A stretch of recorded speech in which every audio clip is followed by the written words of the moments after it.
Hey guys, thanks for tuning in on a Thursday afternoon about 3 o'clock as we are in the middle of reading through week 9, reading through the Chronological Bible. We are thick in the middle of reading through the books of the law. This week we're reading through the rest of Leviticus, picking up on Saturday or Sunday of last week, reading through chapter 19 all the way through the end in chapter 27 of Leviticus. We pick up writing in the next book into Numbers chapter 1, going to Numbers chapter 6. Just a review of what's been going on is God is preparing his people that are there gathered around his mountain, Mount Sinai, to be used for his glory and a specific purpose. God has called these people to himself to be his witnesses to the ends of the earth. Always God's purpose for calling a covenant community to himself is to use them for his glory.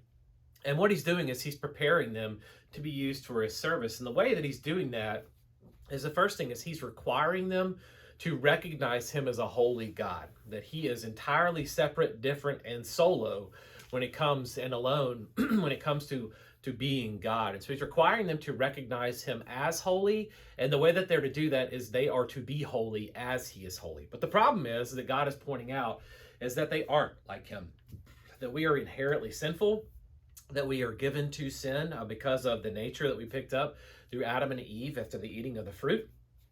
And that because we are sinful, we have to be cleansed from our sin, our repeated sin that we do throughout our lives. And he's showing them how they can be clean after they sin so that they might, I guess in a way, regain the holiness that they've lost.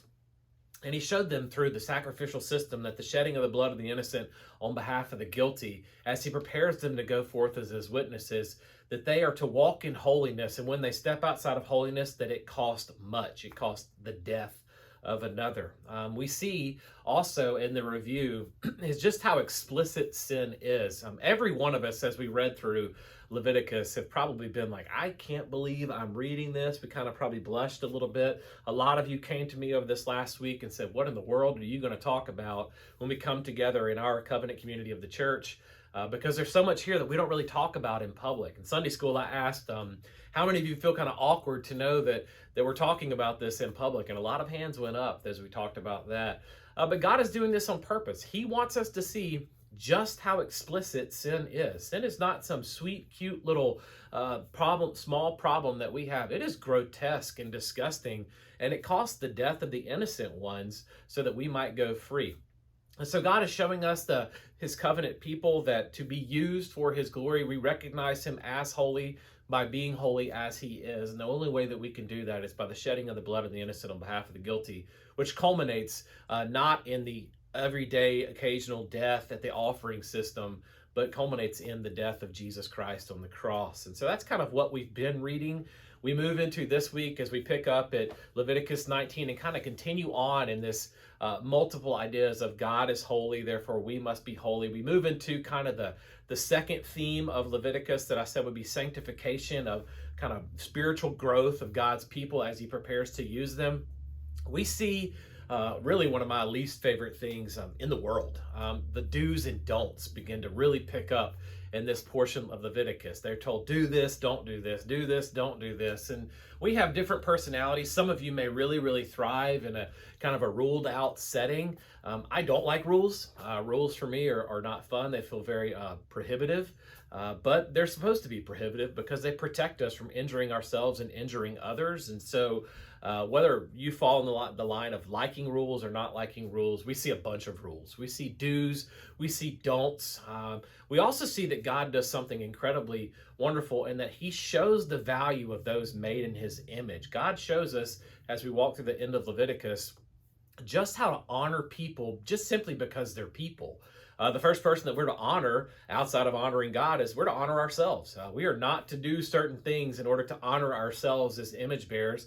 And there are things that we are to do to honor ourselves as image bearers. It moves beyond that to our family members, how we're to honor them as image bearers. It goes beyond that to our community, those neighbors around us. And God continues to go on and says, even those foreigners, those aliens in your land, those that are not of maybe your tribe, we don't use that word anymore, but that's the word that he's using here. And so God is just pointing out that we are to honor people simply because they are people. Now, this is huge news for us. In that day, it was huge news. And this day, it's huge news because we live in a world that likes us to believe that we have enemies out there. Now, the Bible goes to great lengths to tell us that we don't wrestle against flesh and blood, but we wrestle against the powers and principalities of the air. We are to honor all people, whether it's you, yourself, your family members, your family members, your neighbors, or those people in other countries that we're told to fear, simply because they are image bearers of God. And so we are to honor all of those people. Outside of that, God continues to point out kind of the elevation of the priestly group, continuing to map out what the priests are to do. We see the feasts really step up. That God says, perform this feast for this specific purpose. As you read through those, notice that each one of those points to a different aspect of Jesus. Look at the elements, the bread and the candlesticks and all those things, and ask yourself, how does this remind me of Jesus? Or how does this point towards the New Testament and the new covenant that's to come? After that, we really transfer over to the book of Numbers in the beginning, and we get to that part that we all love so much, and the names that we can't pronounce, the names that we can't read, and the 10,000s and the thousands and the hundreds of thousands, eventually ending up in this massive number. And here's the one thing that I hope that you see as you read through that early part of the book of Numbers, is that every single person mattered. That God is telling Moses to take a census of the people before they prepare to leave Mount Sinai, and to count every single head, because every single head matters. Just like Jesus said, where I know every single hair on your head, and it matters to him. All of these people in that mountainous terrain matter to God. And so God says, count every single one of them. He's preparing them to set out, but not just set out in some rambunctious faction. He tells them to set out in the right order.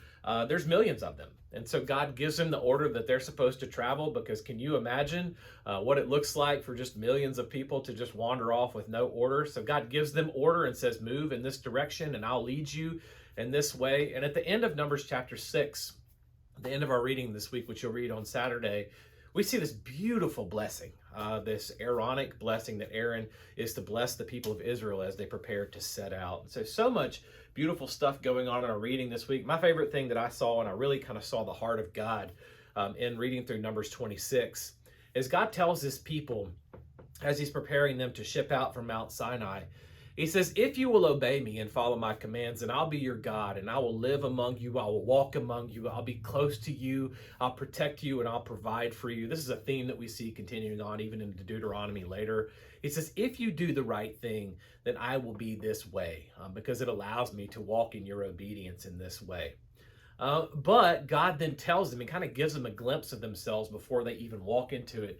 He says, but when you do rebel against me, this is what's going to happen to you. And God starts to lay out kind of these steps of consequences. God says, when you rebel against me, this will happen to you, and you still won't have a softened heart. And so then I'll allow this to happen to you, and you still won't have a softened heart. And then I'll allow this to happen to you. And he goes through this whole thing of God showing that this is the consequence of sinning against him.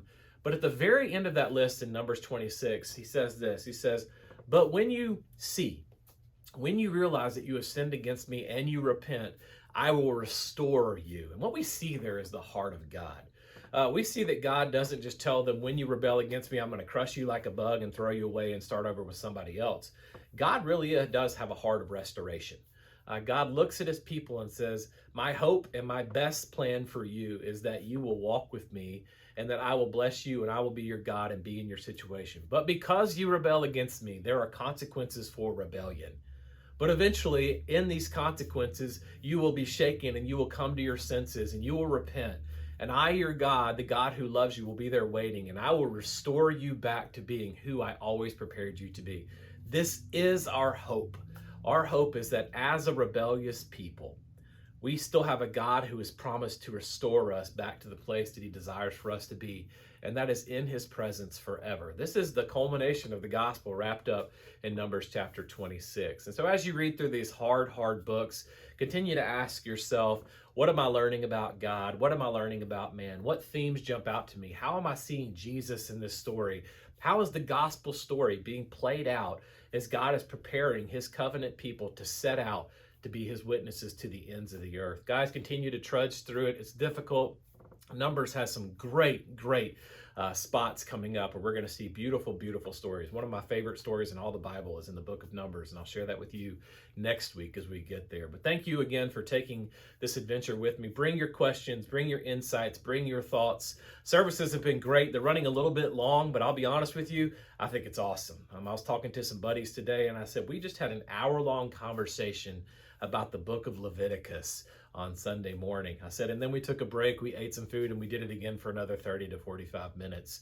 And guys, that really is what the covenant community of God's people is to do. We're to come together celebrating each other's presence as we celebrate the presence of God, to open up God's promises and his word to us, and celebrate the fact that we have a God who wants to be with us, wants to speak to us, wants to teach us and lead us on our way back home to him. So thank you for doing this with me. I look forward to seeing you on Sunday morning at 9 o'clock. Thank you, guys. I love you. I'll see you Sunday. Bye-bye.